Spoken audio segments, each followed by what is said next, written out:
বুক ভরা ভালোবাসা আছে। আমরা দেশের জন্য জীবন দিতে পারি, আবার জীবন নিতেও পারি। তাই আপনাদেরকে স্পষ্ট করে দিতে বলতে চাই, যদি কেউ কোনোভাবে আমার আর একটি রায়কে কুড়ি করা হয়, তাহলে মনে রাখবে বাংলার প্রত্যেকটি সদস্যদেরকে বলে যাচ্ছি, আপনারা বাচ্চার থেকে বাস কাটুন, আপনারা যার জায়গা থেকে প্রস্তুতি গ্রহণ করুন। একটি মানুষও বসে থাকবেন না, ইন্ডিয়াকে কোনোভাবে ছেড়ে দেওয়া হবে না। তাই আপনাদের উদ্দেশ্য করে বলছি, পররাষ্ট্র মন্ত্রণালয় আমাদেরকে ক্লিয়ার করে দিবে, ইন্ডিয়ার কোন নাগরিক অবৈধভাবে বাংলাদেশে থাকতে পারবে না। যদি সেটা না করে তাহলে আমরা খুঁজে বের করে নেব। অসংখ্য ধন্যবাদ। আসসালামু আলাইকুম। আমরা জুলাই আগস্ট বিপ্লবের মধ্য দিয়ে যে আধিপত্যবাদের কবর রচনা করতে চেয়েছিলাম, যে স্বৈরাচারীর কবর রচনা করতে চেয়েছিলাম, আবার তারা নখর বিস্তার করেছে।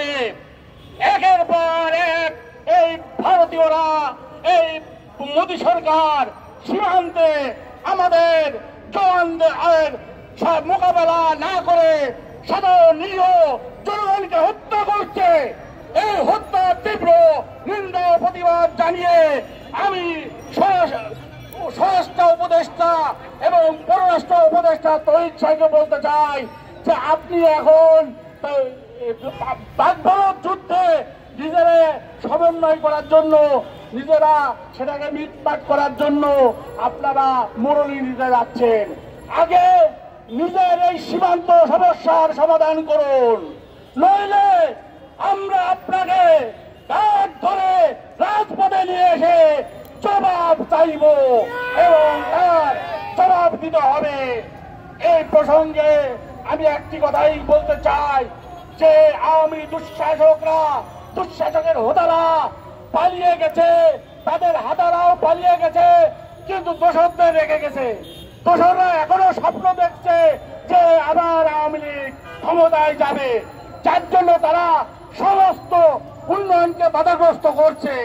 আমার এই সব সমস্যার সমাধানের জন্য অবিলম্বে আওয়ামী লীগ নিষিদ্ধ করতে হবে এবং বিচারের ব্যবস্থা করতে হবে।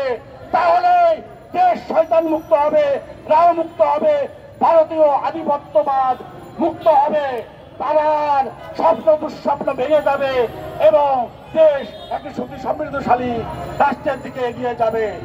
ধন্যবাদ। আমরা সবাই একত্রিত হব, আমাদের রয়্যাল বেঙ্গল টাইগাররা জেগে উঠবে।